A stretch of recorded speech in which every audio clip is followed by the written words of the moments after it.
Hi,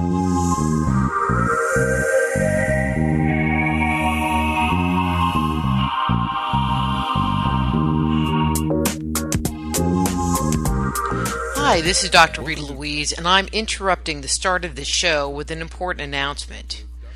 This past episode was fraught with technical difficulties. The internet was up, it was down, it was up, it was down. Was it internet problems? Was it the Illuminati, the New World Order, or some other secret society? Or perhaps a higher source was involved? I don't know. But I felt that the information that was provided by our guest, Lyon Zagami, was very important and decided to go ahead and post the episode anyway.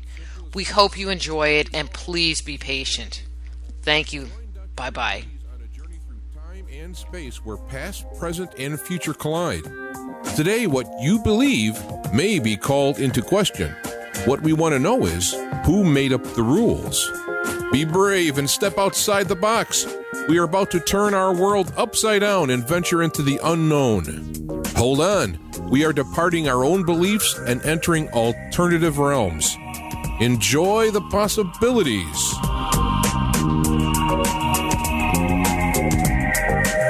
Hello and welcome to Just Energy Radio. I'm your host, Dr. Rita Louise, and thank you all for tuning into the show tonight. We have a great show tonight. We're going to be speaking with Lyon Zagami about his book, Pope Francis, The Last Pope. I have to tell you, I hope my mom's not listening or she's got her ears covered, because I think we're going to be getting into some really juicy information. Ooh, and you know how much I love juice. Just Energy Radio is brought to you by soulhealer.com, where you can find out about all the products and services I offer, including medical intuition evaluations, energy healings, and psychic readings. So if you have things going on in your life, need some direction, need some guidance, or have some health concerns that you need some help with, give me a call or send me an email, and we can set up a time for a private consultation.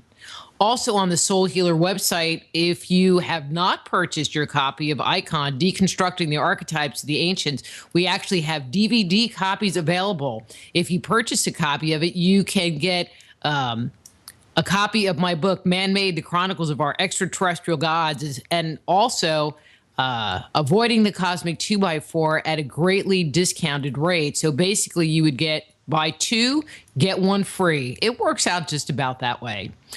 The show is also brought to you by the Institute of Applied Energetics, where you can jumpstart your intuition today by downloading their free 50-page guide. That's www.appliedenergeticsinstitute.com. Let me tell you a little bit about Leo and get him on the air.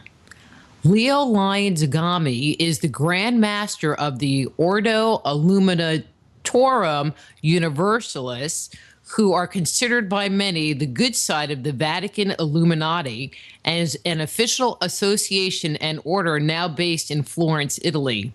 Zagami, who has been in the past involved with the production of documentaries for the English web TV Enigma TV, now appears regularly on the popular Italian TV show Mysterio on Italia One, and in numerous conferences and seminars around the world. Again, his book is Pope Francis, The Last Pope, Money, Masons, and Occultism in the Decline of the Catholic Church. So please welcome Lyon Zagami. Hey, Leo, how are you? Okay, Leo, did we lose you? No. Oh. I'm here. I'm here. How are you doing, Leo? I'm doing fine. I'm alive, I guess. No, I must be fine. I must be fine. I'm alive and kicking. Well, that's good. We like people that are alive and kicking on the show. Although we do shows about ghosts, and so sometimes we like them when they're dead and kicking. But they can be lively as well. Bad joke. Sorry. Well, I mean, there is a lot of people out there who act as zombies, who are more or less living dead. Probably they don't have the awareness necessary to be alive. So we like to have the ones who are really alive on the show, mentally wise. That's right. Good point. Good point. See, I'm liking you already, Leo. But I have to tell you, I don't know where to start. I have so many questions because this is like, there's like inside gossip on the Vatican and the Catholic Church. But let's start here. In your biography, you talk about how you are considered part of the good side of the Vatican Illuminati. See, I would say that name again, but I know I didn't say it right in the first place. Sure. It's Latin, so it needs a pronunciation which is like Ordo Illuminatorum Universalis. This is like that. It's a bit more. Yeah, it's like the order of the Illuminati of the universe. Basically, that's the translation in English. Can you just kind of spend a little bit of time talking about your background and what that of Illuminati, is? The knighthood name. You know, because when we hear in the United States, when we hear Illuminati in the United States, you know, we just immediately go to conspiracy theories and you know, the New World Order. I mean, was that your role? Was that kind of what was going on with that group? And are you still part of it? You're back on. Did you hear my question? The last part I missed, I must admit, because unfortunately, you see, it's really, we are lucky to get through to you tonight because it seems it's a little bit dodgy, this connection, but let's work through it. Well, we're going to, and like I said, we're just going to like pray a little bit and hope God's on our side tonight. So we'll just send like some good mojo to God. And well, let's hope there's not any Vatican sabotage because, you know, it's always around the corner when you are treating these kind of subjects. Well, you know, that thought did cross my mind, but I'm just going to, you know, send it up to the big G in the sky and just, you know, put out the good energy. Absolutely. But how did you become an insider? I mean, one, I didn't even know that there was like a Vatican Illuminati. Can you just kind of talk about that in general? Because I think in the United States, my listeners would find that concept fascinating. Well, there is actually two Vatican Illuminati orders which are quite public. Mine and also the Academy of the Illuminati, which is officially based in Piazza di Spagna, which is in the center of Rome, but is connected with the Jesuits. While instead, we are basically working alongside the good faction of the Vatican, some members also of some important knighthoods, like the knighthood of the Holy Sepulchre. For this reason, inside the book, as you have probably noticed, we have the witness of this important knight called Fortunato Luciano Chandra, who is also a member of the Equestrian Order of St. Sylvester Pope and is a member of our Illuminati. The Illuminati of the Vatican basically are the elite squadrons, let's say, of their militias, of their intelligence, of their, let's say, also of their faith. But in my case, my order was actually born in Monte Carlo, in Monaco, in the Principality of Monaco in 1999. And it was only after 2008 when we kind of came out of what we let's call the New World Order setup, and we came back to Italy, that initially we resided in Rome, and now we are officially instead in Florence. Because we are working with, of course, some people which are good in the Vatican, but there is so much evil in Rome, which is difficult for us to keep the situation under control if we had our headquarters in Rome.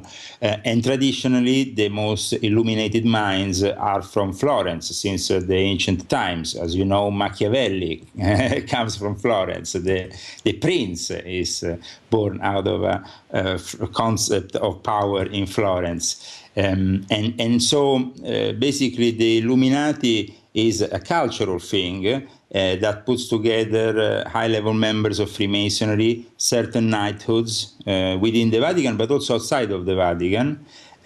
We, as an order, my own order is quite also transversal and quite also in good relationship also with the Orthodox Church, the Russian Orthodox Church.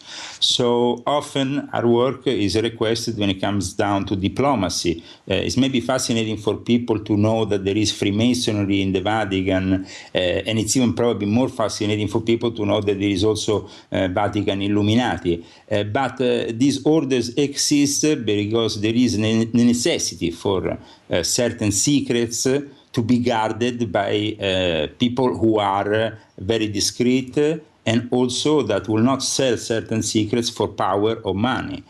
Because as you can see from the nature of the book, the information comes from the inside of the Vatican, so we can really give a different perspective, and it's not really given to you because we want to necessarily make some money out of making a book, which, I mean, in the end, at the end of the day, can sell, but can't make a person a millionaire. Here we are talking about interest of billions and billions of dollars. So, of course, a book is nothing compared to this interest. We are bringing this book, me as an author and as president of this association, this order, which is the Order Illuminatorum Universalis, because we feel that this is the exact moment in time in which this has to be brought to the knowledge of the people. There is also an international network of secret societies that we sometimes collaborate with. Some others we are in open war with. There is a whole network of lodges, also of Freemasonry, known as the Ur lodges. Ur lodges are very secretive, they are transnational, they're very powerful. I mentioned them within the book Pope Francis the Last Pope, because they also have some very powerful ones which have some members which might seem for the normal listener who is out there impossible even to grasp, no? Because we have, in 2009, initiated al-Baghdadi, the head of ISIS, into the Ator Pentalpha Lodge. People will just be shocked about some information of this kind, but this is true. And in my volume 1 of my Confessions, coming out in January, I also show documentation regarding the initiation of Osama bin Laden in the 70s in another important lodge. And then we have these knighthood instead, Christian nature, of course, within the... difference with the now is we don't have anymore the in the Christian side. I'm not talking about Islamic side, which is very fierce, still very very strong. Instead, in the Christian faction of the knighthoods, they have lost that martyrdom, that vote of which really should be obligatory when you arrive to that kind of level, to die for the Pope or to die for the Christianity concept. Nobody really wants to do that nowadays in Christianity. They just want to meet up for their interest. This puts the knighthoods in the Vatican at this moment in a very precarious situation when it comes down to credibility in certain circles of real high power, which really regards people because of their maybe origin. That's why you maybe asked at the beginning, how did I come into this environment? By birth, not by chance. Otherwise, I would not have been able to enter certain circles of power. So, excuse me, are you a priest, or are you part of this organization and that you're not connected to, officially connected through ordination to it? You see, when it comes down to the priestly affairs of the order, we don't discuss them in the open as with a normal priest. So they are not discussed in the outside of the order in any way. We can say, though, that some of us are ordained, and both in the Catholic as well as in the Orthodox Church. And that if you want to really be a real Knights Templar, of course you have to have this priestly link, this consecration. And there is some knighthoods that don't require it, like the Knight of the Holy Sepulchre to certain levels, really. But most of the knighthoods, when you come to a certain level, you have to have this priestly lineage, this lineage that comes down from St. Peter to us in an episcopal consecration. And this is because we are treating sacred matter, so it's very holy. This is done usually within the secretive world of lodges, chapters, and whatsoever, because, of course, some of us in the ordinary life are not priests in any way. But most of us, let's say, are immediately recognized by the priest as being equal level. So, for example, when we go into the Vatican or we go into certain environments, sense, the level that we have of familiarity with the clergy is different from an ordinary person, because we are considered as clergy. Mm-hmm. Okay. Interesting.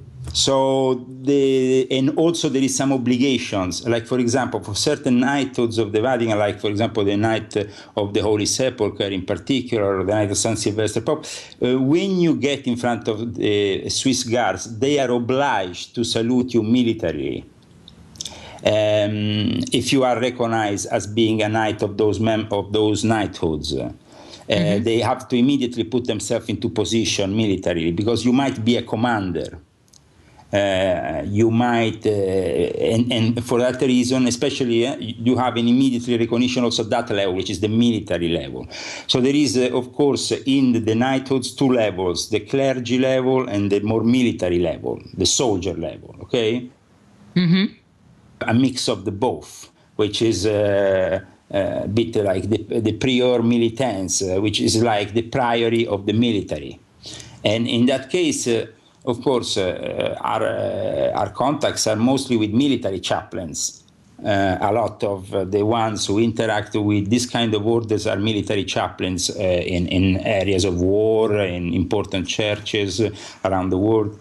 I will say that by writing this book, the Pope Francis, the last Pope, ? The more traditional part of the Vatican is putting their foot down, saying we don't want any longer this state of affairs. So in order to get this kind of information, you have to have some allies. And all of this is done within a very closed environment. And there is certain cardinals who are for it and certain ones who are against it. I mean, this is a war within the Vatican. It's not a joke. It's a war of two factions, in which the main, like I described in Pope Francis, the last Pope, this book which I wrote, the main faction which is opposing Bergoglio and has at the moment more power in the Vatican is the gay lobby. Together, and we're going to come back to that. Well, let's save that dirt for a little bit later.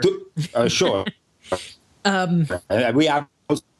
Okay, I think we've kind of lost him again. No. Oh, there you are. Come back. Come back, Leo. Come back. Yeah. You are bringing me back with your. I'm bringing you back. I'm drawing you in. You made a comment earlier about there's evil in Rome, and then you started talking. Well, all right, let's just go here because I like to kind of follow a flow, and I guess we need to go here anyway. So you started talking about there's evil in Rome, and then you started talking about these two factions, and I know for me, in reading your book and now in listening to you talk, that there's a whole lot of stuff going on in Rome that I never heard about. And I went to Catholic school. I should know everything.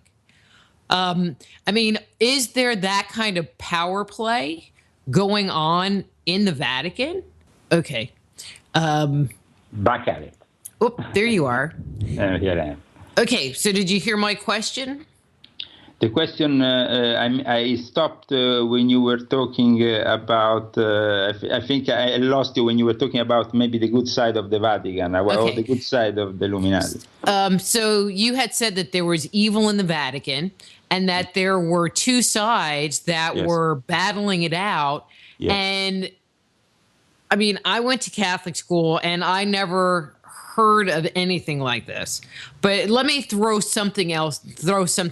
Maybe what you can hear when you go to Catholic school, various orders of the Catholic Church, you see. Well, I mean, you hear about the orders. Yes. Now, in the orders of the Catholic Church, if you just study them, you know that one of the most important ones of them all is the Order of the Jesuits, the Company of Jesus, which headquarters are in Borgo Santo Spirito. Now, on the other side of the road, always on the same street, you have the headquarters of the Knights of the Holy Sepulchre. And you have also a specific area where the Knights Templar Church used to be in Rome, which is instead the headquarters of the Knights of Malta. So, I mean, you have a very vast, which is based maybe in Rome, but is known to those Catholics who are maybe more in tune with certain traditions, and maybe the majority of it are not. So, when you start talking about these different sects of priests, I mean, I'm familiar, by name with the Jesuits because they're supposed to be the more metaphysical, intellectual group.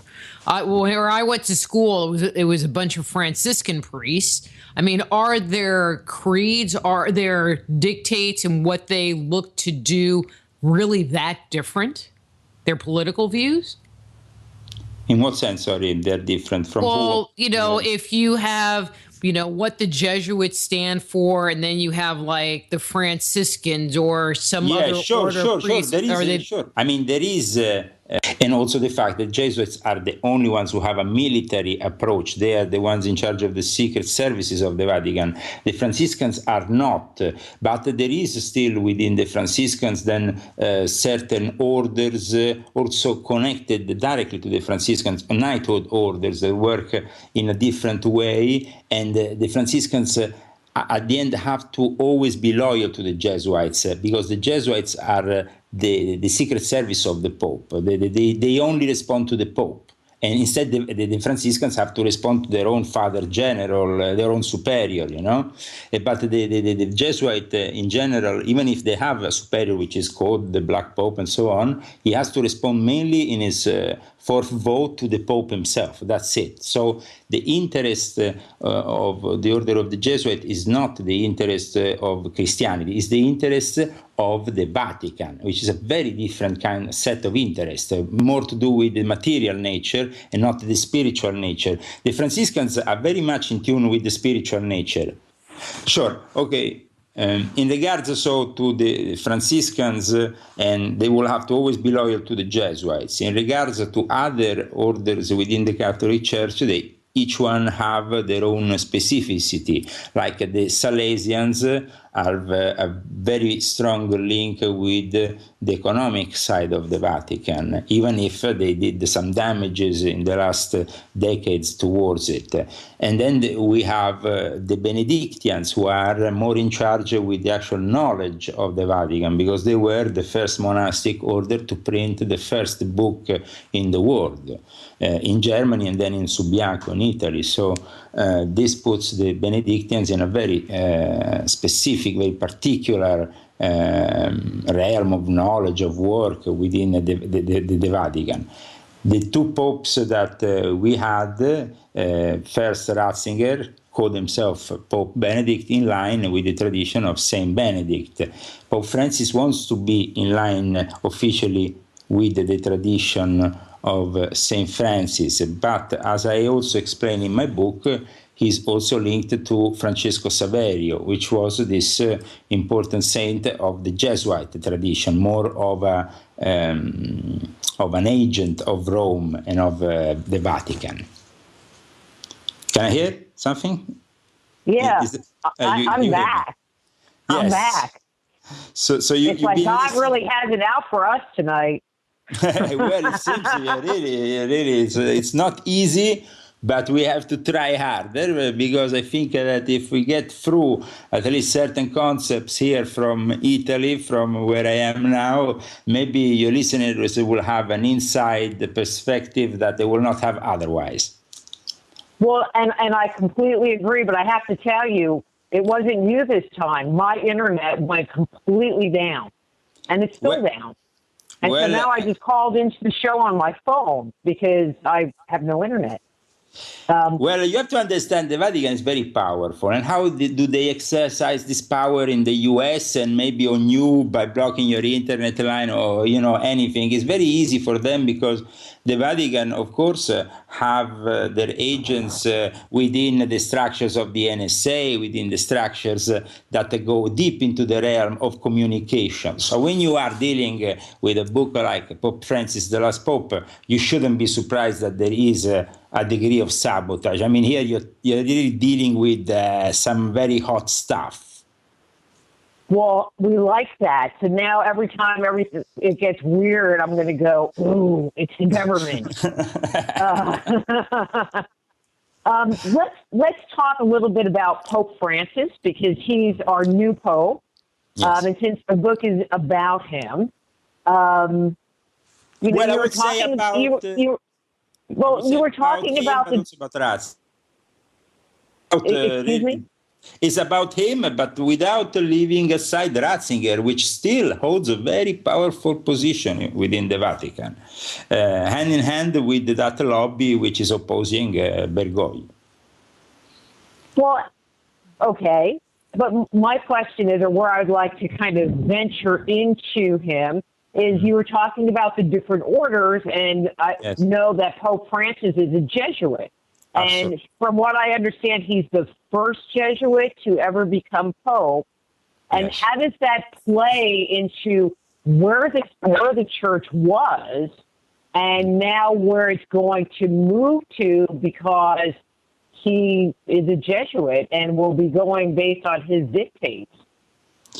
Well, the difference is this. Mainly Ratzinger could have stayed in power, but the scandals didn't permit it. So let's say that at that point, the Jesuits were called in as exercising their security power and their veto against any other possible pope, because they said, of course, being in charge of the intelligence of the Vatican, their headquarters are in Spezia, Spain, which was the birthplace of Saint Ignazio. They have all the knowledge of all the scandals, of all the people, how they can blackmail them, and so on.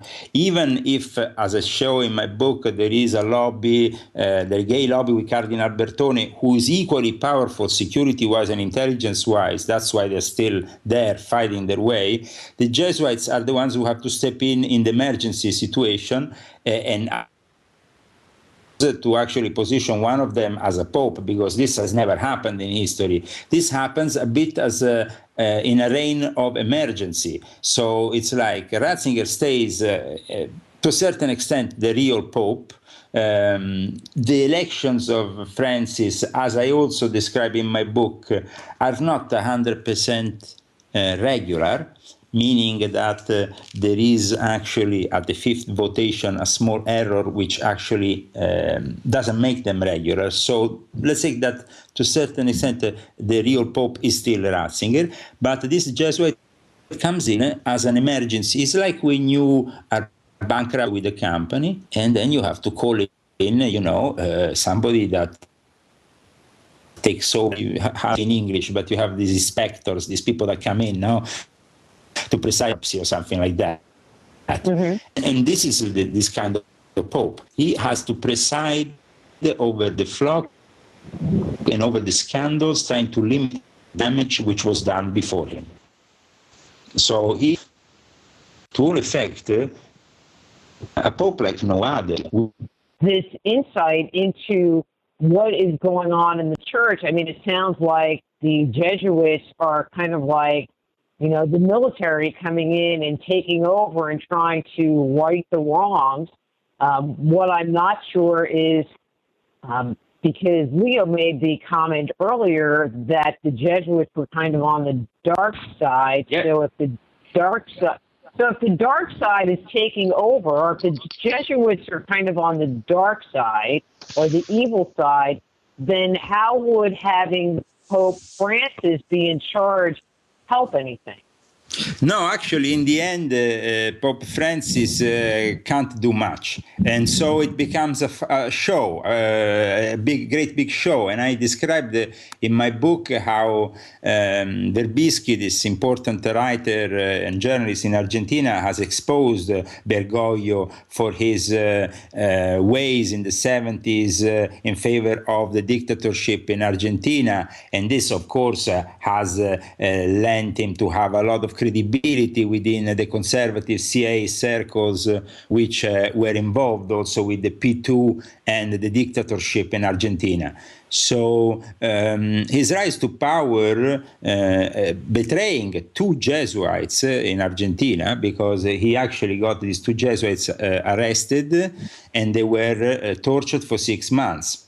These two Jesuits, which I talk about in my book, I also show a document which demonstrates that Bergoglio actually knew about it. And the interesting thing about my book, I'm sure you agree, is that I also show a lot of documents to support as evidence of what I'm talking about. Because this is very important when you are actually talking about these kind of subjects, to be very meticulous, you see, because I have the support of the Dominican order for this book. For a specific reason, the Dominican order said, Leo, if you write everything correctly, we can't do anything about it in the sense in front of the Pope. We only have to admit that these things are correct and that changes have to be made. But in order to have our protection and our approval, you have to be correct 100%. So everything in my book tends to be verified from more sources. And of course, there has to be a certain degree of certainty, because by doing this, I can then have the support of orders within the Catholic Church that actually want to have this change happening. Well, let's back up. Okay, so Pope Francis came in to take over for Pope Benedict, who decided to just up and leave. I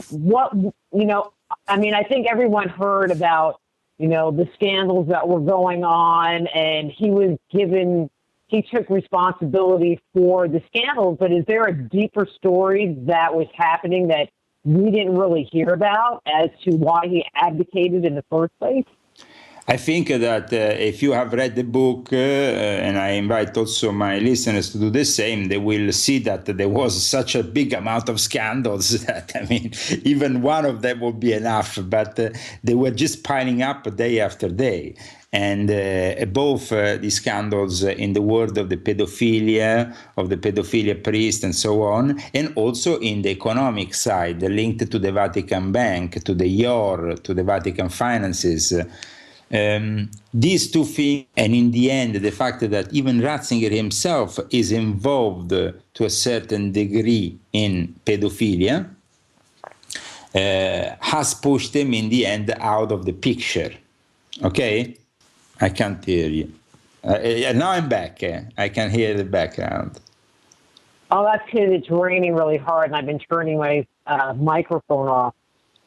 Okay. So when we hear about the pedophilia with the individual priests in basically what happened was the last, I think, there was a series of things that were coming out. The information also when it came out to his butler, known as the Crow. I don't know if you heard about the scandal in the US, but it was a big scandal, no? It created this scandal called VatiLeaks.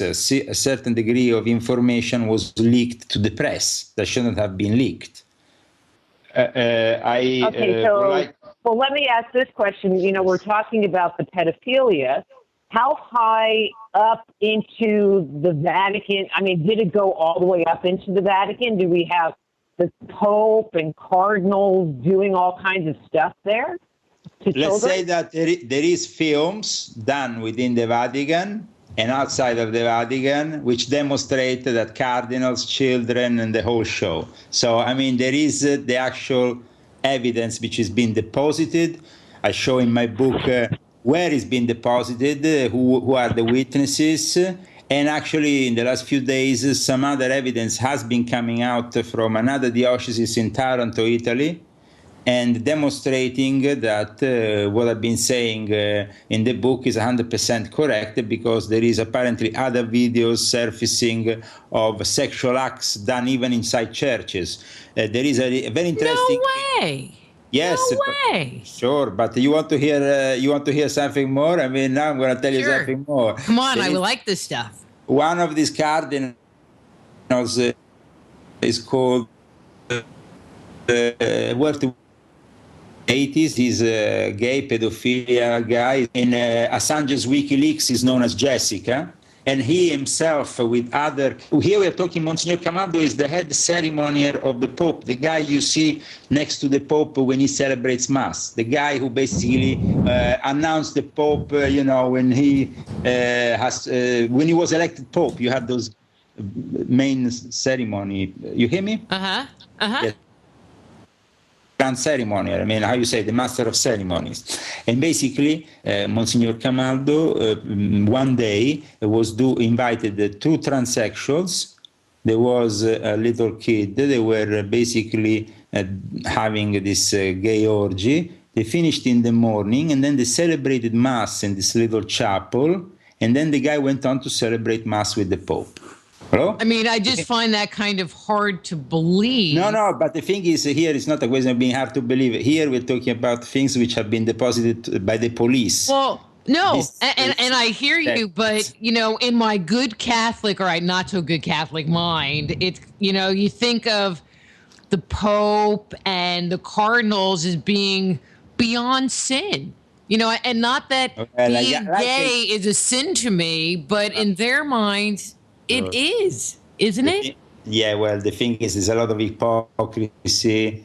I think that now in the age of communication and with the technology that we have, this hypocrisy will not stand the test of time for too long. Well, I hear that. Because you see, there is now technical means whereby you can not only intercept, but you actually record very easily these people in their sexual acts of deprivation, in whatever they're doing. And if you're not into the money side of things, which will be, of course, more easy because you can get to blackmail these people and get enormous sums of money for this information. But if you are honest, like most of my sources, and instead bring this information to the people, I think that Pope Francis will be pushed more and more to have to clean up. The problem is that he can't really clean up because, for example, Monsignor Camaldo was sent away by him, and then he was sent back in by the gay lobby, coming through the other door and getting back into the Vatican a week later. So the power of the lobby within the Vatican, the gay lobby, is very big. It's so big that Cardinal Bergoglio stands on top of it, has a bigger residence than the Pope at the moment.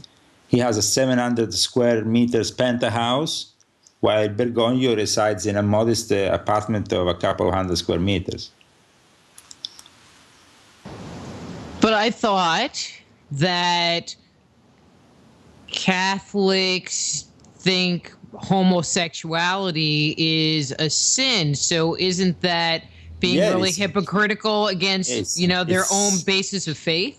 Well, listen, it's so hypocritical that it's beyond hypocritical. I mean, the last week in Italy, the last 10 days have been completely ridiculous because on one side you had this new scandal coming out, and on the other, the Vatican doesn't want to have the ambassador appointed by France because he's openly gay.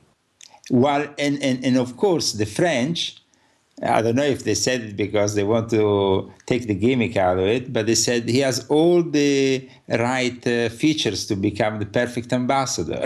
But in any case, the Vatican doesn't want to have him as ambassador, and they have basically the whole of Vatican City full of gays. So, I mean, it's a question of hypocrisy here. We don't want to be condemning, and I say that also in my book, anybody for their specific sexual agenda, couldn't care less.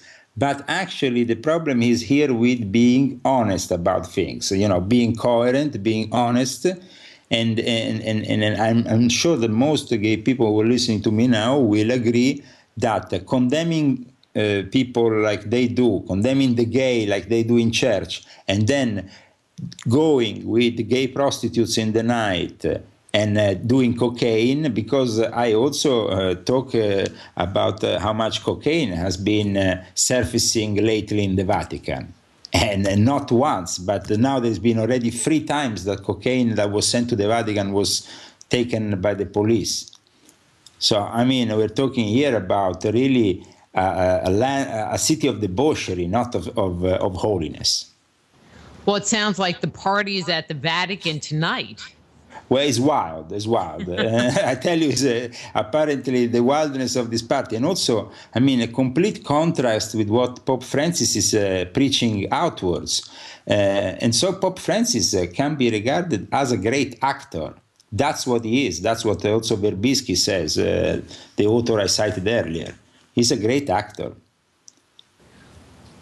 I have to bring this up. There is this TV series that I watched part of, but it was just too much, called Borgia, about Pope Alexander and his family. Well, sure. I mean, not much has changed since then, probably. The difference is that at that time, you see, the power was of certain families, and it was strictly in the hands of these families, which, of course, were then linked to a pope that wasn't somebody that didn't used to have kids, but used to have kids. So, of course, he was even into incest, Pope Borgia. I mean, we are talking here about really, but the power that the Borgias had within the Vatican is incredible. But I was kind of flabbergasted because the Pope had children, the Pope had a mistress. I mean, in the show, you know. Sure, no, but it was, and it's kind of like, well, wait a minute, you're supposed to be celibate. What part of celibate is all of this? Well, you see, celibacy was decided only 1,000 years ago in the Christian tradition. Oh, really? It wasn't something that was around for 2,000 years. I mean, it was decided mainly because, especially in the Catholic Church, you have to not leave any inheritance outside of the church. And by not getting them to marry, you didn't risk that. In the Orthodox tradition, instead, if you don't want to, of course, arrive to certain levels, you can get married, and but you will not be able to become bishop, for example. Okay, well, that makes sense. Yeah. So, I mean, it's like since this very strict policy was adopted, more and more of not letting really the priest being natural about their sexuality, of course, within a certain amount of time, then the church has been taken over totally by the gay lobby. Because the gay lobby finds it easy to take power and still become out of the real nature. It's unacceptable for a true Christian to see somebody so irritated, you know, because you necessarily against the fact that homosexuality is considered a sin, but without going into that, because we don't want to take sides here, religiously speaking. At least I don't take sides, religiously speaking, in my book. I just say that real Christianity is definitely not portrayed today by the Catholic Church. I hear that. I have to tell you, I had a friend who was in preschool, whatever you call it, preschool. Well, seminary, yeah, that's the word. And he was gay, and this is going to sound terrible, but his comment was, I had more sex there than any place else in my entire life. And I was like, really? But now we're having this conversation, and it sounds like it could have started there, but it just would continue on for the rest of your life, potentially. Well, I don't care if they continue or don't continue. The problem is that the Vatican at the moment... Okay. With this, I mean, I feel like this information is so important to get out. And, you know, we're trying to get Leo back on the line to share it with all of you, because there's information in this book that I've never heard of. And we were talking about that Borgia show, and I was watching it kind of flabbergasted because it was stuff that I was never privy to. Well, let's see. Where do I want to go? Let me know. Well, I'm just trying to think about it here. So it sounds like inside the Vatican walls, you know, and there's so much politics going on. So in the election, here's a good question. In the election of the Pope, and I don't necessarily mean Pope Francis, but in the Pope in general, I mean, is it a power play? Is it a political thing of you get this group of popes on my side and you get, you know, and I'll get this group of popes, and whoever can get the most popes, you know, or most votes will have the Pope be in charge? I mean, is it really that political? Oh, no, it's even more political, really. Because because you haven't really mentioned the fact that there is a USA CIA department fully active in the Vatican, and they play also an important role. They were during the Cold War. They actually imposed their own pope in 1958 against the more traditionalist one, which was supposed to be Cardinal Siri. So, I mean, and then came out what became Papa Roncalli, followed by Papa Montini. Both of these popes were actually the first two Masons in the Catholic Church at that level of power, becoming popes, and now becoming even saints. So we have Papa Roncalli, a Freemason. But I mean, here we're talking about somebody who was also connected to the Rosicrucian tradition, because he was initiated also to that tradition in Istanbul during his time in Istanbul. There is evidence of his Masonic initiations for Masons who are, of course, have this kind of historical knowledge. So it's very interesting also to know that we have Freemasonry arriving so on top of the church. But Freemasonry has always been then connected with the Jesuitry through the ancient and accepted Scottish Rite. So there is a long tradition of long links with the Freemasonry. You see that the Jesuits were an order which was kicked out of the Vatican for a period of time.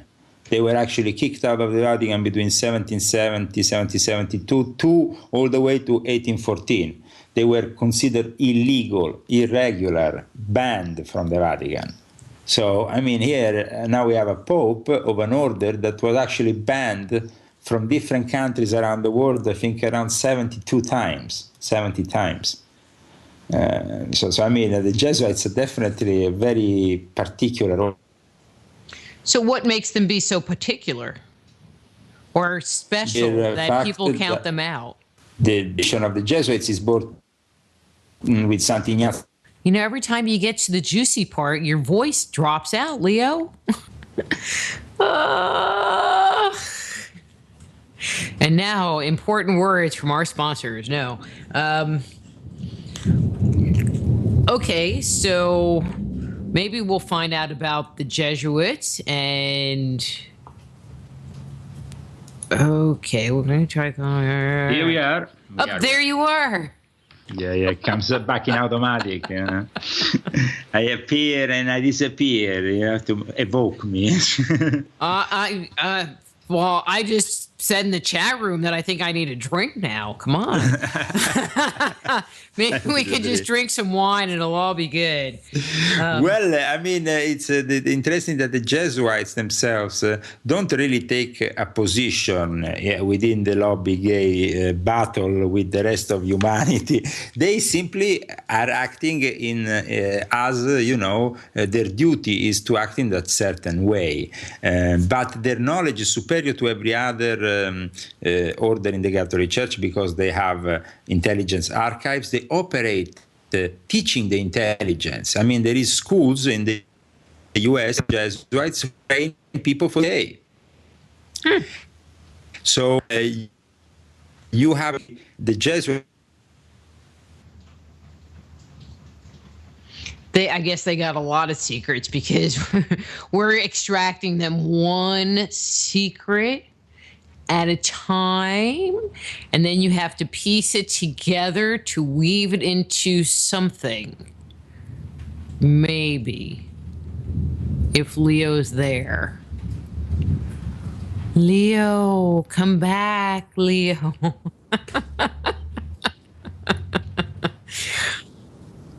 I'm giving it about 30 seconds. Yes, I'm not going to pay attention to the chat room. Anyway, I don't even know where to go with this. So, Joe, when you get to editing, all right. Yes, we are here. Okay. All right, let me ask a different question. Hopefully we can get this question. You're talking about these sex scandals, the pedophilia, yes. the gay relations that are happening. Is that an overpowering part of what's happening in the Catholic Church, or is it just a splinter that's just really creating a wedge within the whole community? Unfortunately, it seems like from the number of scandals we have, it's actually over 50%. I mean, it's going way out of control. I mean, most scandals are covered up, and still there is. Okay. In doing, so, I mean, this is a daily occurrence now. So, I mean, we are talking about a church which needs to rediscuss their modality of celibacy. Because if celibacy is really bringing these kind of actions within the church, of course, this has to be changed. We have to remind that there is the possibility for certain priests to marry within the Catholic Church if they are connected with the Latin rite. So they are considered a bit like the Orthodox priest. I hope that in the future this kind of practice can be expanded to all the rest of the Catholic hierarchy of priests, because it seems really against nature what is happening, and it's damaging the church enormously. On the other side, what's damaging the church is also the economic side, because if you have a certain amount of scandals, you have also a lot of money to pay out. And we can say that this money, together with also the money that was, let's say, not invested correctly and probably dissipated and spent erroneously by the various orders, has led the Vatican with billions of dollars of damage in their accounts. And though they are still very strong economically, they have to be very careful in the way they conduct their business. Well, I'll bet. And you were talking a little bit about the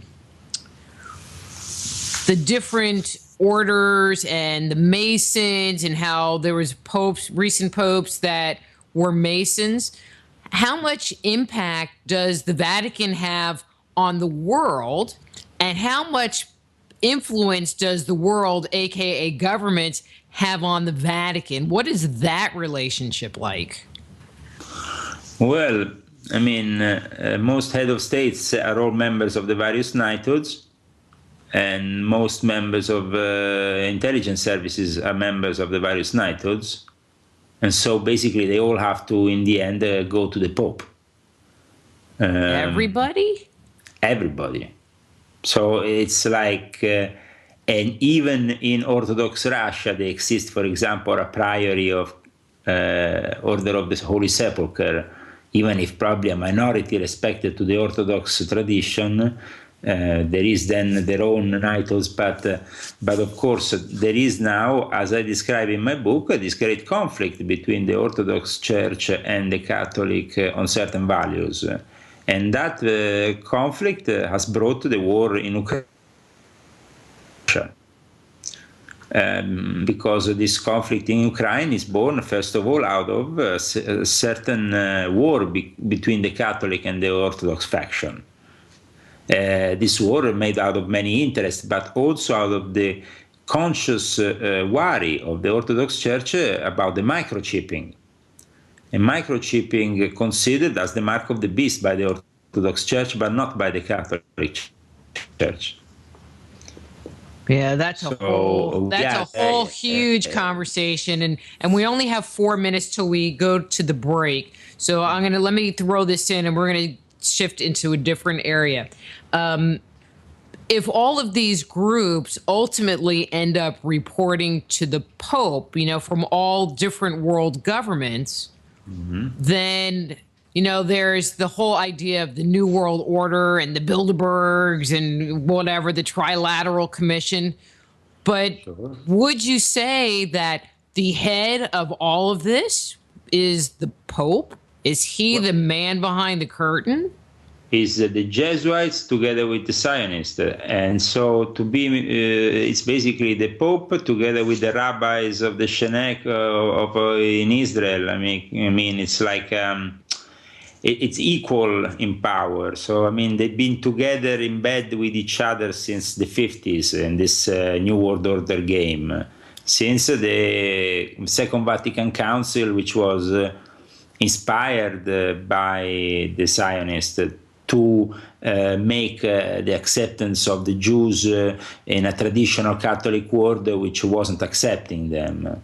and at the same time open also the Catholic world towards becoming the universal church of all creeds, and more tolerant. So, I mean, the traditional Catholic world feels betrayed to a certain extent. And for this reason, maybe they have given me the opportunity to go so much in depth in certain information, because there is a war going on, and these factions don't always feel like they are well represented. Well, what about the Muslims? I mean, are they part of this, or are they just kind of off to the side? And is that what creates so much tension between Jews and Catholics and Muslims? Because they're not included in the little gang? Okay, well, I think we lost Leo again, so we're going to go.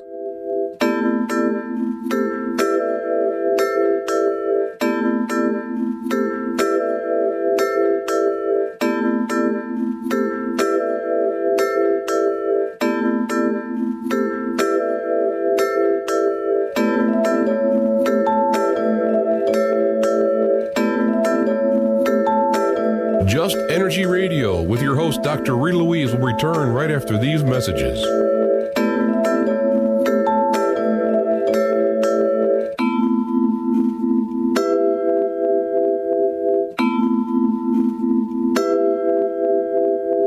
You're listening to IRN, the Inception Radio Network, Chicago, Illinois.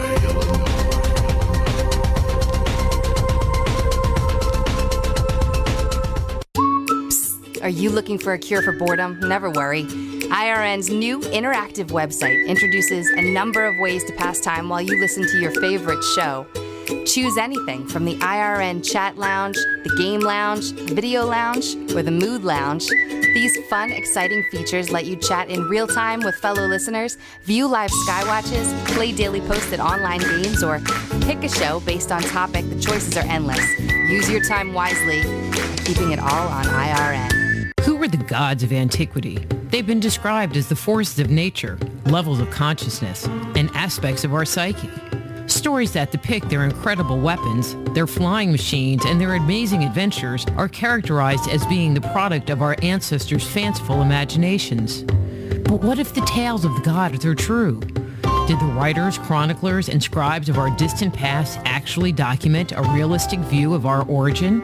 My latest book, Man-Made, The Chronicles of Our Extraterrestrial Gods, looks at our most ancient legends. Learn of the torrid romances, elaborate plots, violent scandals, and conspiracies that played out in antiquity. Find out the role the gods played in the life and culture we have today. If you want to find out the truth of who we are and where we come from, order your copy of Man-Made today. For more information, go to www.manmadethechronicles.com. That's www.manmadethechronicles.com. Hello, Inception Radio Network listeners. This is Amanda. Remember, you can take your Inception Radio shows on the go. Just download the Inception Radio Network app for your iPhone, iPad, or Android smartphones and access live shows, past shows, guest lineups, and much more. Just visit the iTunes Store or the Google Play Marketplace and download it today for free.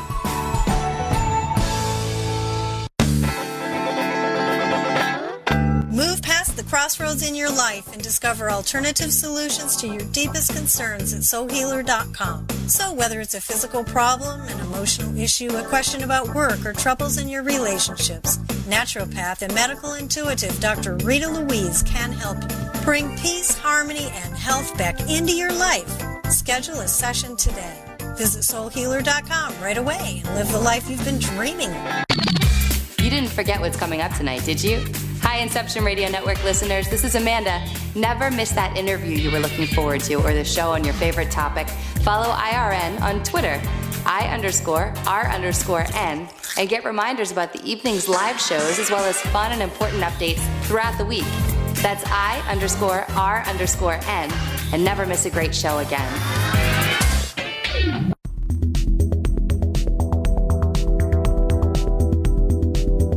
We only have a couple of seconds before we have to get back to the show, and I want to tell you how you can jumpstart your intuition today. Using my free 50-page introductory guide filled with simple, revolutionary, and proven techniques, you can ignite your intuition and tap into your inner wisdom, all from the comfort of your own home. The Institute of Applied Energetics is the leader in online home study instruction for those interested in becoming a certified medical intuitive, intuitive counselor, or energy medicine practitioner. Now is the time to transform your life and take it to a completely new level. Discover who you are and how you work. Open the door to the world of intuition, health, and healing. You can jumpstart your intuition right away by going to www.appliedenergeticsinstitute.com and downloading our free guide. Get the opportunity of a lifetime and live the life you deserve. Download your free Jumpstart Your Intuition guide today at www.appliedenergeticsinstitute.com and begin living a life filled with passion and purpose.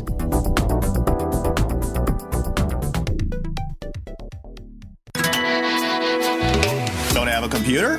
Is your internet connection down? Don't worry. Use your trusty cell phone or landline and call into our listen line at 401-283-6700 to listen to the Inception Radio Network 24/7. Again, that call-in number is 401-283-6700. For the Inception Radio Network, I am MJ. Go deep inside yourself and venture into the realm of the unconscious mind with my Meditating on the Kabbalah guided imagery audio CDs. Discover who you are and what you want in life. Meditating on the Kabbalah can help you to open, clear, and revitalize the energetic pathways of your subtle being. They will support you in your spiritual quest by helping you to access the profound insights and inner guidance you need as you work in alignment with your highest good. Let them help you to release negative thoughts and emotions and clear away any limitations that may be keeping you from experiencing your full potential. Walk down the path to health, healing, understanding, and enlightenment with Meditating on the Kabbalah. Order your copy today at www.soulhealer.com. That's right, that's www.soulhealer.com.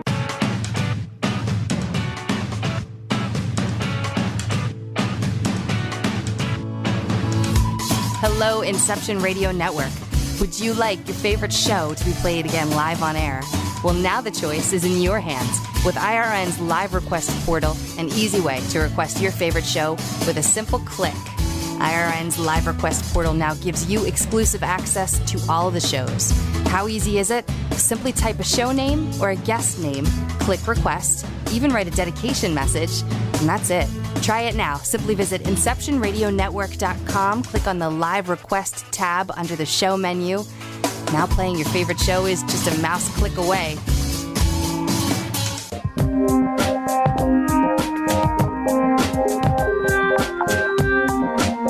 And now back to Just Energy Radio with Dr. Rita Louise.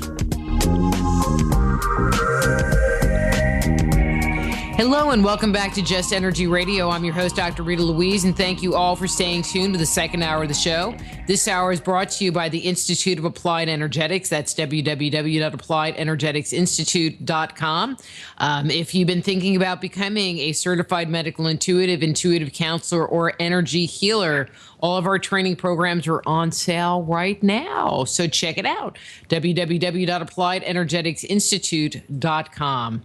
If you've been listening to the show, which I'm sure if you've gotten to this point, you have been, we just really want to apologize for the bad internet that we're experiencing. But I think we have that resolved because we're doing this phone-to-phone thing versus dealing with internet. So we've been here talking with Lyon Zagami about his book, Pope Francis, the Last Pope, Money, Masons, and Occultism in the Decline of the Catholic Church. And Leo, I want to shift gears, even though what you were talking about was so fascinating, we barely scratched the surface. But I wanted to spend some time talking about the whole idea of the prophecy. I mean, there is you're talking about the Pope Francis being the last pope. Why do you say that? What brings that to the forefront? Well, there has been then connected to this resignation of Ratzinger and the sudden arrival of Jesuit on the Petrine ministry inside, at the top of the hierarchy of the Vatican, we have a Jesuit. This has led to a certain amount of people connecting all this to the prophecies that were made by various, some accepted, some others not, because not all prophecies are accepted by the Catholic Church as being, correct. But I have dedicated a whole chapter to the subject of the prophecies to show how well some of them really seem to match the time of the two popes, the fact that there will be a time of great tribulation for the Church, and that this will eventually lead also to the destruction of Rome. And it's like also we were talking about in regards to Islam. Islam is part of the Vatican because there is also a number of cardinals that apparently have in secret embraced the Muslim faith. So this brings us to a scenario of apocalyptic proportions, of course. And I know that you are also probably familiar with the site of Gebli Tepe, the site that you've been talking about, I think, with some researcher last month, this archaeological site in Turkey. Oh, Gebli Tepe. Yes. And basically, this site has inspired some people from the Vatican in constructing a new foundation for an eventual Vatican II in case Vatican I gets destroyed. Because now the great fear that the Vatican has is the terrorist attacks, and these are led by ISIS. By ISIS, of course, is a fabrication, a creation of the U.S. Together with Israel and the Emirates, and of a certain lodge called the Atrop and Alpha Lodge, which I talk about in this book, and which the documentation has been brought together recently by a Mason called Gioele Magaldi here in Italy. So we have arrived to the conclusion that the Vatican is leading the way to a universal creed because they want to destroy the divinity of even the Petrine ministry and the Pope to transform eventually then the Church in something completely different, in which they will, like they're already doing now, embracing all the other faiths equally, and become a sort of, parliament of the religions. This is also something which is strongly wanted also by Israel. And as I said earlier, Israel is the main ally on the top of this new world order. The Zionist lobby is the main ally of the Jesuits and of the Pope. So this scenario brings us to a confrontation now with a certain fundamentalist Islam, which is of course manipulated and is not the real Islam, but in any case, Islam is a religion which is easily manipulated by a new world order for making all this disaster scenario happen. These terrorist attacks that might really bring the destruction of Rome in the near future. And so the question is Pope Francis really the last pope then of the prophecies, and that we are in front of these prophetic days that see the end of a certain church, which is in front of our eyes corrupt, like it was prophesied also in the past by some of even the accepted visionaries of the church.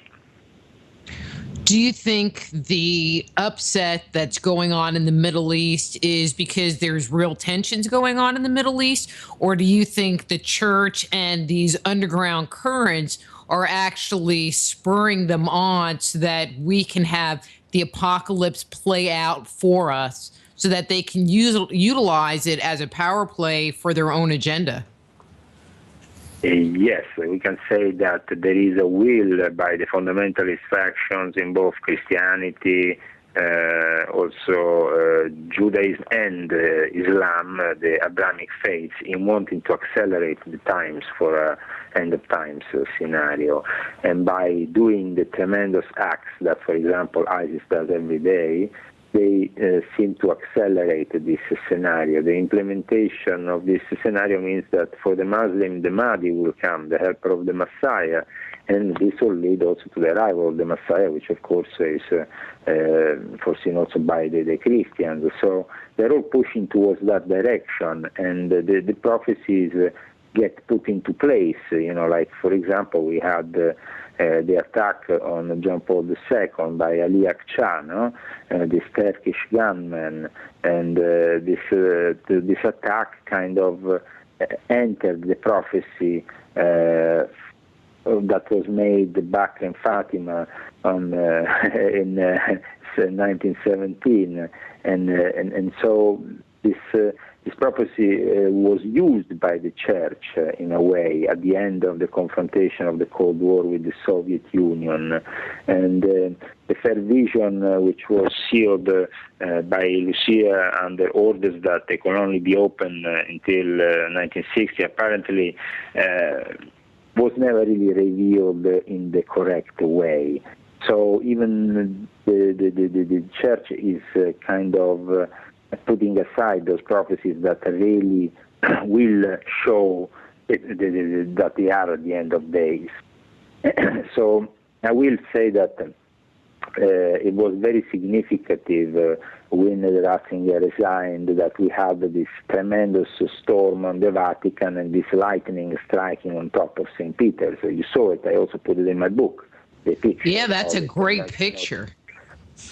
That great picture, which was made by a guy called Alessandro Di Meo, really caught the essence of this crisis and the fact that you see, when you have this kind of powers at work, there is a certain degree of synchronicity amongst all the events, a divine synchronicity. You can say that you don't necessarily believe in a religion or another religion, but the fact is that these events are taking place.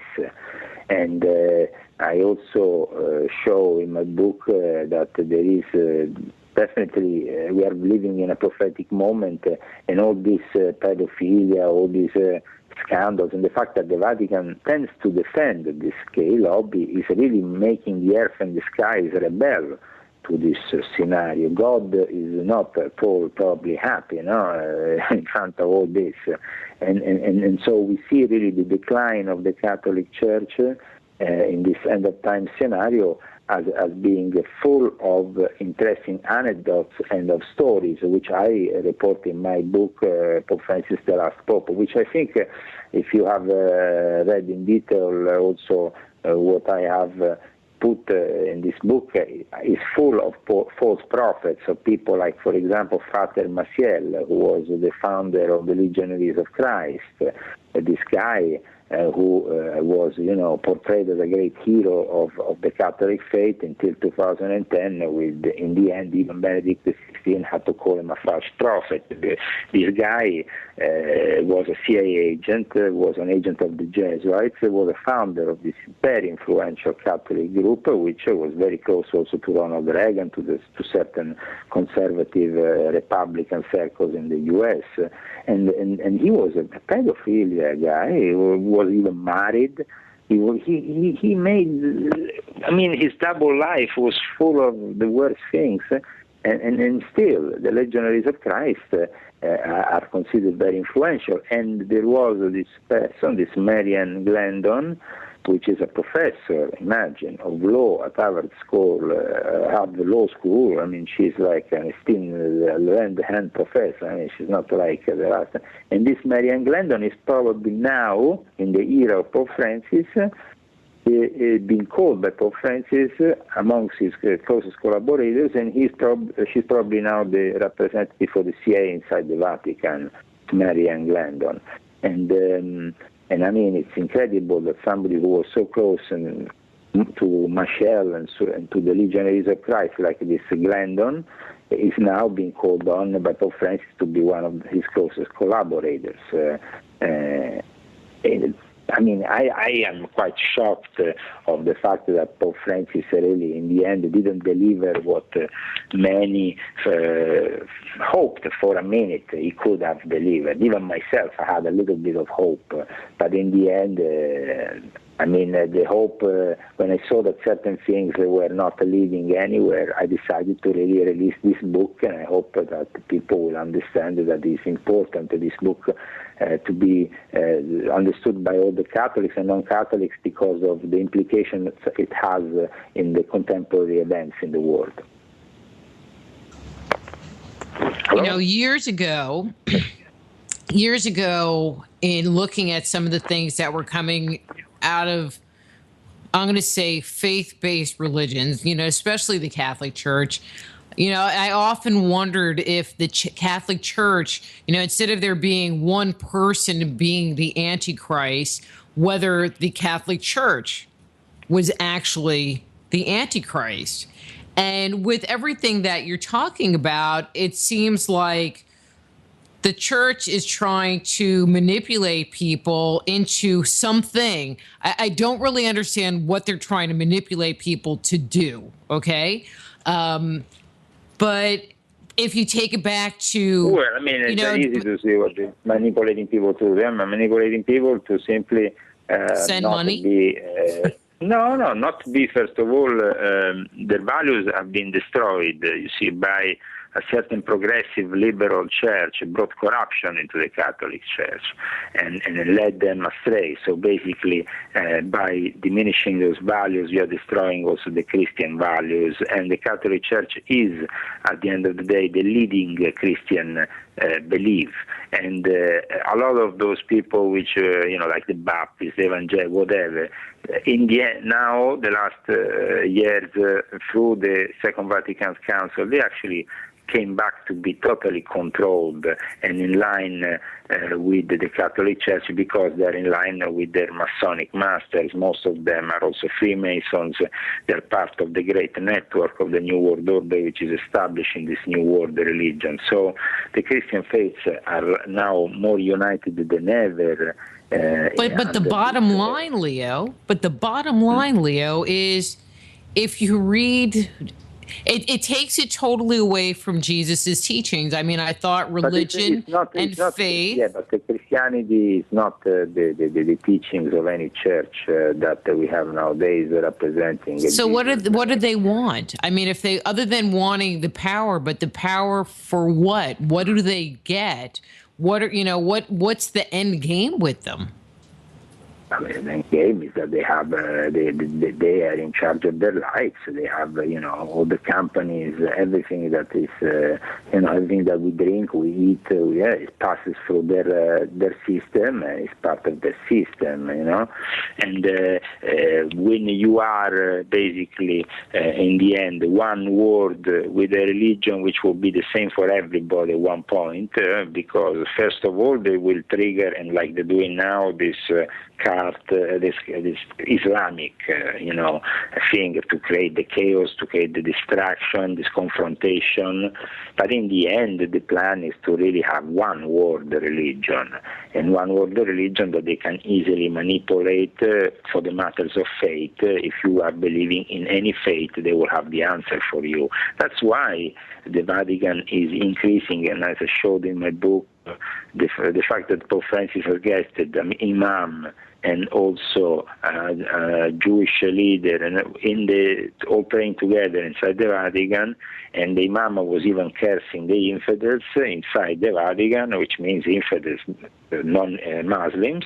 So, I mean, we have arrived to a level now which is just religion is demonstrating what it really is. It's organized crime for these Illuminati. And that is the sad truth of it all. Let's just call it like it is, Leo. Yeah, I mean, from the ancient times, it's an organized way to manipulate the masses. So, but wouldn't that be like being the Antichrist? Because this is what Christ wanted, And so if you're anti-Christ, then wouldn't you go against everything that Christ wanted? Which it sounds like the Catholic Church is doing. First of all, what Christ really wanted, probably the last remains of his truth were destroyed with the Council of Nicaea established the Christian religion as the religion of the Roman Empire. The moment the Christian religion was established as the religion of the Roman Empire, it wasn't anymore the Christian faith. It was the Roman Empire version of it, which is for the interest of the Roman Empire. Still is the interest of the Roman Empire, because it became the interest of the sacred Roman Empire, and from there it became the interest of the 1776 foundation of the U.S., which was inspired by these people secretly in their lodges, which are, of course, loyal to the Vatican.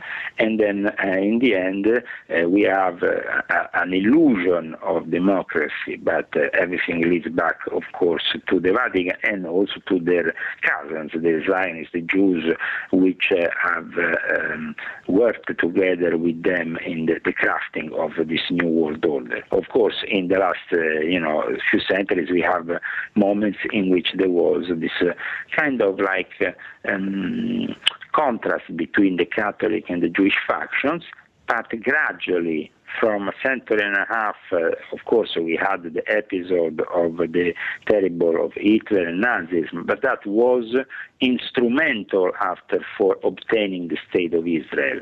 So things were not done just out of like this. I mean, they were done meticulously. In fact, in my next books, in the Illuminati trilogy, The Confession of an Illuminati, which the first volume is published in January 2017, you will really see how the whole system works. So I'm you are coming back on when that book comes out, right? I'm on sure your I will. cell phone, so that we have a good connection. Well, I hope that even my internet connection by then will be more decent. I also, because I never had, tell you really, I made a lot of shows, I never had this problem before, but today we are really touching on a subject which is very delicate. And of course, when it comes down to the Catholic Church, there is a lot of people which really don't want this information to go out, because it shows the level of manipulations they are subject to, no? Because let me ask you this question. Let me ask you this question. So you've talked about the Jews, you've talked about the Muslims, you've talked about Christian faiths like the Baptists and the Methodists and whatever. But what about like the Buddhists and the Hindu people, or the people that believe in more of an indigenous? Very easy. I give you an answer which is very easy, and an answer which is going to be very technological. You're going to eliminate all of them? Yeah, no. Thanks. It's very technological. You have to just put Pope Francis, and then in Google, in the search engine, you put Pope Francis in his last visit to Ceylon, Sri Lanka, and you put in interreligious dialogue meeting, and you see Pope Francis sitting down with the symbols of all the religions behind him in a super gathering, which was organized, of course, in the other end of the world, in the remote island of Ceylon, Sri Lanka. I've been there when I was very young. It's an island, it's a nation which is prevalently Buddhist, but also has an Hindu element, which caused also, we had a lot of problems for many years. But then we had also, as you know, the terrible, which was the earthquake, and then the tsunami that hit Ceylon, Sri Lanka, and then the Pope went for this visit when he went to Asia, and there, in the middle of this visit, was organized this gathering. Now, this gathering was organized with the representatives of all the religions, including, of course, the Buddhists, the Hindus, everybody, the Sikhs, they are all, and it's very incredible because you can actually see from these pictures made of Pope Francis the fact that there is no cross behind him. There is actually the symbols of all the religions in big, behind him. And you see how the future parliament of religion will be probably set up, but it's already in existence. The thing is that people they haven't really given to the media much important to this event. In fact, probably you haven't even heard about it. Did you ever heard about it? No. That's why I'm telling you. Just you can go and find it very easily on the internet. Well, actually, I'm looking at pictures that I just looked it up and it came right up.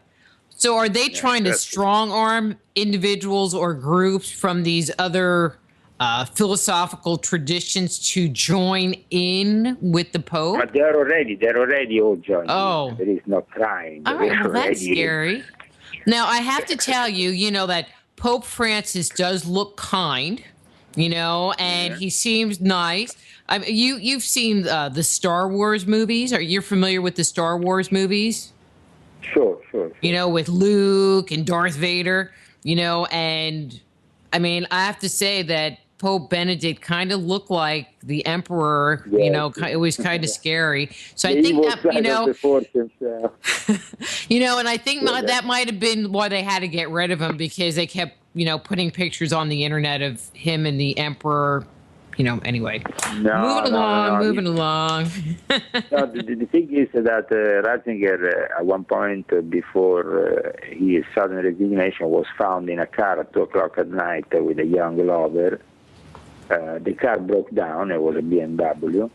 They have a special alarm system for cars that are in the Vatican, called the alarm system for emergency, so they went and picked them up, and they found them with this young guy. So there was a certain degree of embarrassment that led to him having to resign. I mean, there was like the one last drop that led to the resignation was that he was found in a car with a young boy. I have to ask this question, and this question is for my mom, okay? Because my mom loved Pope John Paul. I mean, she just thought he was the best thing then from sliced bread, okay? Was he involved in all of this too? And is there all of this dirt that he was in the middle of? All of this scandal? Well, I mean, I just show in my book a picture of an emblematic picture, I would say, of Pope John Paul II together with the biggest pedophile in history, which is Jimmy Savile, the BBC DJ. But maybe many people have heard about his scandals in the last couple of years after his death, unfortunately. He was a knight of the Queen of England, but he was also a Catholic knight, and knighted by John Paul II. And the terrible thing is that because of a knighthood given by John Paul II, he was given access to Catholic hospitals where he could have access to his little kids and pedophilia, and he even had the sexual acts on corpses, and picked up from those corpses eyes and used them as to make a ring. This is Jimmy Savile. I mean, everybody knows in England about Jimmy Savile's scandal. Yeah, not so much here. Not so much here. Well, he was the biggest BBC DJ because he was the one who presented the Top of the Pops, the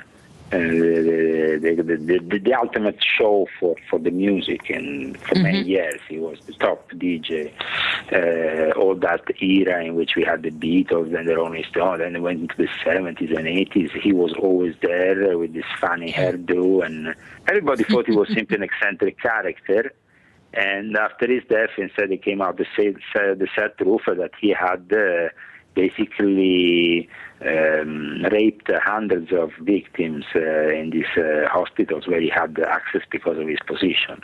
Because he was doing a lot of philanthropy because he wanted to have access to that. And, of course, he was then also supported by the pedophilia gay lobby, but also that there is very strong in the UK. And the scandals are coming out also on that side for the last few months, connected with the Jimmy Savile that involved all the conservatives right up to the collaborators of Margaret Thatcher at the time, and even more recently. So we have really a situation in England recently, I think as recent as 10 days ago, they condemned for pedophilia the guy from the minister who was in charge of the pedophilia investigations. He was actually a pedophilia. I mean, the UK is arriving to a level. Oh my God! The UK is pretty screwed up when it comes down to that, and all this. I mean, and so it's like either you're UK or it's either the Vatican. You have a scandal a day. You just need to Google it every day, and you will find it. Find something new, huh? Before the break. Pope John Paul II, to say a last thing, was a guy who had a lot of skeletons in the closet, and not only the one when it came down to the fact that he also covered and wanted people like Father Machel, this big pedophilia guy of the Legionaries of Christ, or even the boss, the founder of the Opus Dei. He glorified these people, and these people were crooks. These people were pedophilia. These people were, involved with satanic acts. So, I say in my book, we should really question the recently sainted Pope John Paul II, even if that will probably let your mother very disappointed. Well, I have my fingers in her ears, so she can't hear any of this. I'm sorry with her, but here, I really, for me, this is an exercise, especially Catholics see my books are very popular in the Vatican. You might think they're not. Instead, they're very popular. Because people in the Vatican, the right people, appreciate this honesty of intentions, which is to clean up the church of their sins. And so let's put them out in the open. We are in the year 2015. We have all this great technology. And even if you have the extraterritorial rights that are afforded to the Vatican City that don't permit further investigations in some cases that will lead to criminal convictions, you at least expose them. That's my point in this whole thing. Do you think it is because of all of this scandal and the church's, and I'm going to say power grab, that will actually bring the church down?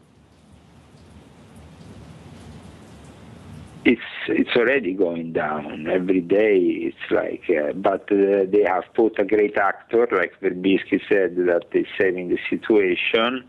It's a great actor, as I said, is Pope Francis.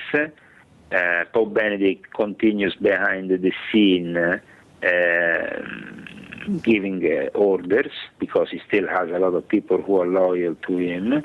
But the church is considered in decline overall. And then we have the fact that a religion like Islam is being methodically used to jeopardize even the stability of the European continent, because here we are talking about, like I describe in my book, the daily invasion of Muslims that we have on the coast of Italy. In the last 2 days, we have had 10,000 Muslims arriving on the coast of Italy. 10,000, last 2 days. And the U.S. thinks that we can go on like this. Italy is collapsing. We have a Muslim invasion on the place. And it's not like they are Pacific, but we know very well that ISIS has cells inside those ships that are sent with all these desperados that arrive here every day. There is, of course, terrorist cells that are being planted. ISIS is now in control of Libya. Derna is the place where all these ships are leaving full of immigrants every day. They make money with immigrants. Let me tell you that 2 days ago, an Italian military ship, like small ship, I think it was actually Guardia Costiera, which is like the naval coast guard, was shot at by ISIS people who just wanted to take back the ship that they used to send out these immigrants until they reach extraterritorial waters, and then they actually want even the ship back. They don't leave it into the hands of the Italian authorities. When they bring the immigrants into the ship, they want the ship back, and they shoot on the Italian authorities. We are arriving to insanity here. Insanity means that ISIS is at basically 50 kilometers from Italian territory now. And people in America don't realize that. But the island, there is an island which is like 50 kilometers from Libya. I mean, we are close to these areas. They have invaded North Africa now. I mean, the next step is arriving in Rome. So the conquest of Rome is an important chapter of my book, Pope Francis, the Last Pope, where I really talk about the real problem here. Because the Vatican now, especially the people who are in the security business of the Vatican, not the people inside the Vatican, those are corrupted and they're involved even with ISIS. Actually, some of Jesuits, there's one Jesuit who is probably involved even with the recruiting and working with ISIS, and this guy has been off the Jesuit map for 2 years, but never given for dead. He disappeared in Syria, and so he might even be training them. So, I mean, the thing is that we have had the U.S. destroying Gaddafi, who gave us stability to the area. They have destroyed the Tunisian dictator. They destroyed all the dictators thinking that basically they were not thinking, they were just planning then the seeds, the planting later the seeds of ISIS, and so all this leads to a terrible turmoil. All this leads to very good for Israel, because of course once they are surrounded by ISIS, they can play the ultimate card of Armageddon, and that's it. And we all going to end up with the Armageddon scenario. So is that kind of the end game, so that they can this is move through that scenario? This is the end game. There is no turning back after this. I mean, this is the end game. For 2020, the establishment of the New World Order police state between 2020 and 2025 will be in full effect. So we are in front of unprecedented. So there's actually a date tied to that, of when they're going to try to roll this whole thing in? Yes, between 2019 and 2020, the scenario of the New World Order and the establishment, the announcement, and possibly also the fact that even the church will become a universal church without a leader initially, if not probably an antichrist leader figure.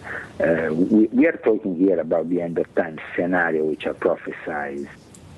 It's not a joke. I mean, what I show in my book with all the documentation is simply to put a method in which, because in America you have all these screaming teachers, preachers, people that prophesize every day and say, oh, the Antichrist is coming, oh, it's the end of it's this and that. But you have to prove it.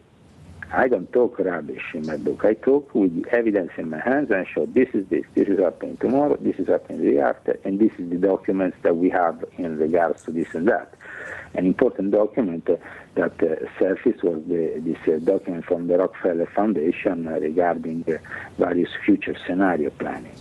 And there is in all this scenario a figure which is said to be the Mahdi of the Muslims. This Mahdi of the Muslims is not living in the Middle East. He is living in the U.S., protected by the CIA and 50 of his Muslim bodyguards. He's living in Pennsylvania, and he's called Fethullah Gulen.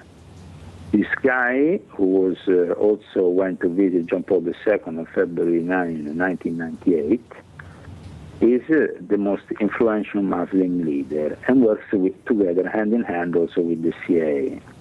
He is in charge of a most influential Muslim movement, which officially is a moderate Muslim movement. The interesting thing about this Turkish Muslim scholar Fethullah Gulen is that his book that's published in English. The book basically, and you know who wrote the foreword? The Jesuit Father Thomas Michel. The Jesuit Father Thomas Michel. I mean, you see, this is the interesting thing, is that the Jesuits are, and we don't really know this in the West so much, the Jesuits are active in Islam in a way like people don't even imagine. Like, for example, Thomas Michel can be found in a Muslim fundamentalist website answering to their viewers. And at the same time, Gulen, as I said, author of over 60 books, now based out of the USA, he basically is, according to top Turkish intelligence official Nuri Gundes, a CIA front with this Islamic group. But the interesting thing is that now Erdogan entered in war with him. So, as I say I write in my book, there is an international, he's basically a criminal now. There is a court that issued a terrorist warning for him and his group, and he's still residing in the U.S., protected by the U.S., and he's a friend of Hillary Clinton. Now, he's very much a friend of Hillary Clinton and of Bill Clinton. Bill Clinton talked very well about him. So, where do we want to get here? Because, Hillary Clinton apparently also has this gay affair with the cousin of Osama bin Laden, niece, or whatever her name is, Uma, his helper, her helper of Hillary Clinton. Then, of course, all this war, this ISIS, all to lead to a way for Jeb Bush to arrive to the presidency of the USA. This is like the essence of it. Why? Because Jeb Bush is a Knight of Columbus. Jeb Bush is a Catholic. Jeb Bush is also brother of George W. and father that are in the Skull and Bones. Jeb Bush is the link between the Illuminati, the U.S. Illuminati, and the Vatican, and the Knights of Columbus that sit with their Grandmaster at the center of power in the Vatican Bank. This should give you an interesting description also for your listeners, which actually relates to their own lives, because maybe they think about all this Vatican stuff as being so far away. No, my friends, it's actually in front of your door the next election, because you're going to get Jeb Bush as president, and that's it. You mean no Hillary Clinton? Hillary Clinton is a pawn in their hands, and she's working, of course, she has to do her show. But we're talking about Hillary Clinton, as I said, being no better than Jeb Bush, because in any case they are two faces of the same medallion. Mm-hmm. Mm-hmm. But Jeb Bush, of course, is the one that will become then the winner of this context in the end. So it's a nice show, because then the great American democracy, it's always going backwards and forwards between the usual two names. But it is interesting that the Pope will have one of his most loyal knights with Jeb Bush inside the White House. But in everything that you're saying, it sounds like this faction, this whole group, is setting up their own demise. They are moving the chess pieces around the board so that they can defeat the king, which seems counterproductive. What do you mean their own demise? What would be their own demise? Well, you were mentioning about, they have this collaboration with the Muslims going on, but the Muslims are invading Europe and in Italy. No, but the Muslims, they are invading, and they let the Muslims invade Europe because it's in their interest. Secretly there is already part of the Vatican which is either Muslim or loyal to their creed. The Muslim religion is simply a tool of the New World Order. Whatever goes in their hands is the interest ultimately is to manipulate the masses. They don't care if they manipulate it with the Bible or the Quran. Whatever is trendy, mm-hmm. whatever is fashionable at the moment, mm-hmm. if you want to say like this. Until the 70s, Islamic fundamentalism didn't exist. It was rehashed by old text of Hassani Sabah, the Old Man of the Mountain, the Ismaili sect, and all this rubbish by the CIA, who were kind of like in their mind control departments, quite keen on this figure of the Man of the Mountain, this Hassani Sabah, also because it was fashionable. People like William Burroughs, Brian Geisen. We're talking here about culture in the intelligence, and led to the creation of Osama bin Laden, which was the Old Man of the Mountain in a new vest. But he was a member of one of their lodges. The Muslims are completely under the control of this scenario. Here it's not about invading, it's about creating chaos, destroying Europe as it is now, and placing an even bigger police state, because Europe, of course, course, now leads to this Muslim invasion until they will have another couple of 9/11s in Europe, probably even a nuclear bomb exploding. At that point, they close down all the frontiers, and then from 2019 to get into the European Union, you will have to be microchipped. So there is like borders being issued that will not be passed by anybody if you don't have a microchip, and this microchip, of course, to enter the European Union will be obligatory the moment you have the threat of Islam and of the terrorists so hard, but it has to be growing, this threat, it has to be fed. Well, and it sounds like in the U.S. they are going to use healthcare and healthcare reform to get people to have to get the microchip. So yes, that's something that I have written about in this book, and all the various options that you have in the U.S. system in regards to the microchip, I have written in this book. But I'm saying in Europe instead, probably it's much more easier to link it with this immigration thing, because we have here free care, free health care and stuff. It's a different system, our system.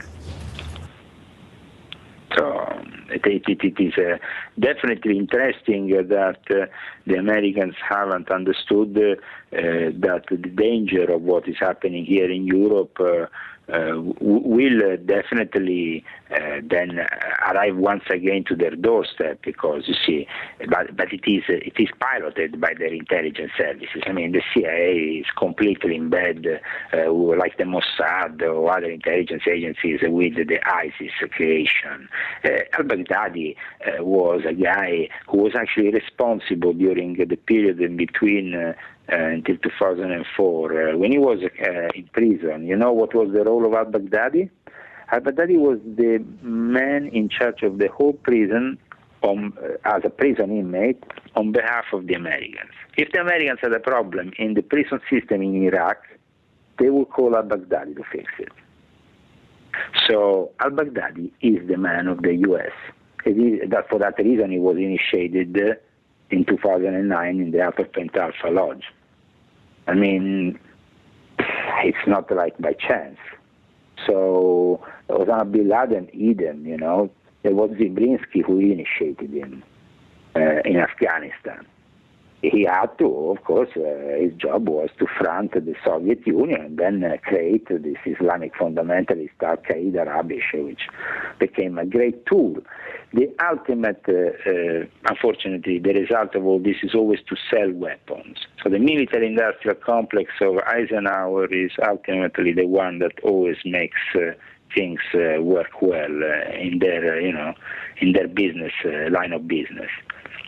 So the military-industrial complex is mainly certain lodges. There is the Free Eyes Lodge, where David Rockefeller is worship of master. You have also people like Dick Cheney in other lodges. I think he's also Dick Cheney is also inside the Free Eyes. But I mean, there is the Free Eyes, there is the Upper Pentalpha, there is many other lodges that are influential within the military-industrial complex. But the Upper Pentalpha is a specific lodge which was born when it came to this Islamic fundamentalism, taking a new, becoming really the opener of this end-of-time scenario with the 9/11. From there on, their motto has always been the motto of blood and revenge. That is the motto of the Upper Pentalpha, and bushes are inside the Upper Pentalpha. So all the Leo. Yes. Leo, we have a question in the chat room, and it's from Neutron. And he wanted to know, has anyone from the Vatican ever been invited to Bohemian Grove? Sure, but they don't really like it so much. The Vatican, the Bohemian Grove is something that the Opus Dei dislikes very much inside the Vatican walls. They find it a bit like a competition. certain things that are done by the American Illuminati, including the Bohemian Grove, which is of course born out of the American Illuminati tradition. We see that from the symbol of the horn, no? Which is the classic symbol of the Illuminati order of Weishaupt that he uses in his medieval class of degrees, and then it was replicated in this Bohemian Grove. The Bohemian Grove is predominantly is addressed to the Republicans, but also the husband of the Queen of England went to the Bohemian Grove, for example.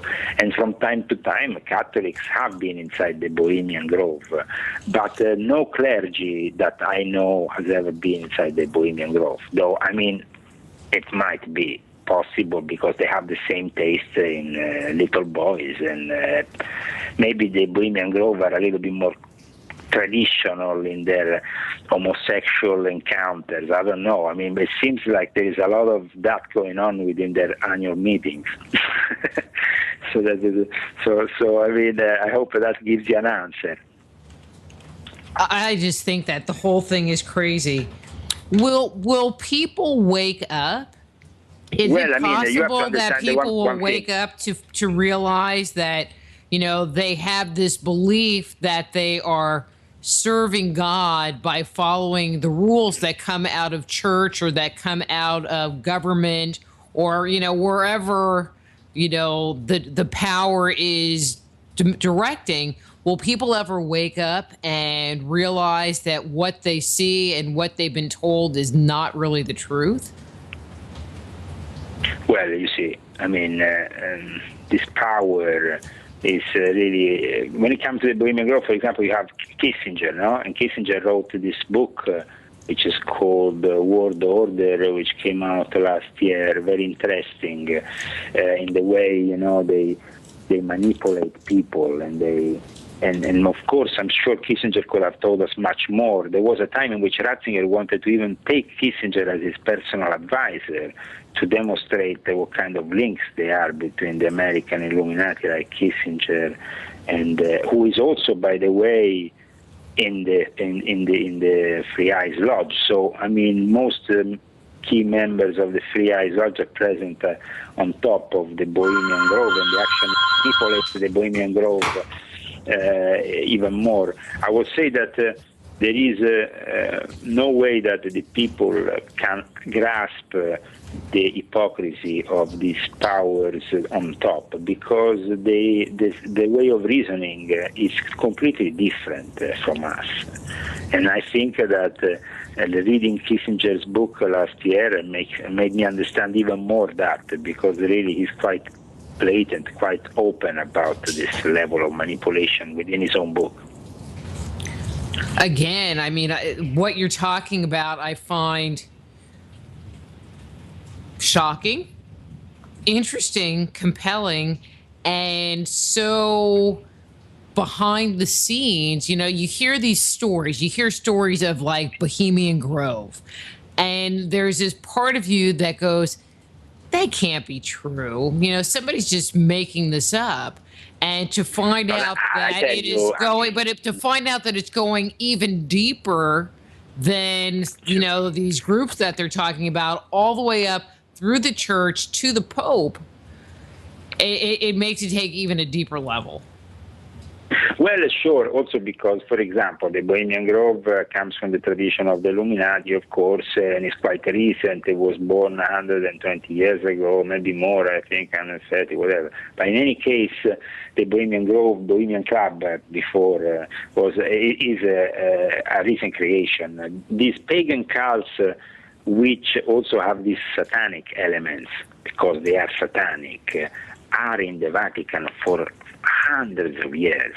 I mean, secret societies that go back in time in the Vatican that we don't know anything about, mysterious secret societies that protect the pedophile priest, exist since the 15th century in the Vatican. This is, quite incredible that there is even a secret society dedicated to the pedophile priest inside the Vatican. But also the fact that, I mean, it's quite incredible, I think. And the historians have actually written about it. This is not something but the fact that the secret society then have links with the Catholic world and the perversity, for example, of the Boston scandals of the Catholic Church. There is a direct link in between. And then they have a direct link with the NAMLA, the lovers of boys and the Little Boys Lovers Association, whatever, of pedophilia in the U.S., and that the fact that they exchange little boys, they practice crazy stuff. I mean, there is, for example, been an investigation a couple of years ago that has led the police to find out that the Vatican was basically placing fake, let's say, ambulances in front of this train station, which is the main train station in Rome. Hey, Leo? You have poor kids. Huh? Yes? I just looked at the clock and our time is up. Well, you have to go to bed. The last figure I can say about the thing, these ambulances were used to pick up Romanian kids and bring them directly into the Vatican. So just to let you know how it all ends up. It ends up in a Vatican affair, which is really, it's a scandal that Jesus Christ will be appalled by. And if he ever came back, he will have to come back with AK-47 and probably bring them down to their knees. I mean, it's like in the Vatican, the ultimate prophecies that they are fearing is that the priests themselves will be slaughtered by the real believers once this truth comes out. That is the victory against the unbelievers. But the problem is that the Muslims will probably, like ISIS, to manipulate in their favor this kind of thing. All right. But Leo, the music is going to come up, and I'm not going to get to say goodbye. Well, Pope Francis the Last Pope is my book, CCC Publishing. My publisher, I want to thank Brad Olson in San Francisco and invite you to buy this book, which is my first book in the English language. There's another 4 to come, and I hope that we will see each other soon, speak to each other in other shows in the future. Okay, sounds good. All right, bye, Leo. All the best, Leo. Thank you very much. Bye, Leo. Bye. That's Leo Zagami. His book is Pope Francis, The Last Pope. Next week, we have Sasha and John at Lesson coming on talking about the mystery of... Join host Dr. Rita Louise each week at this time for Just Energy Radio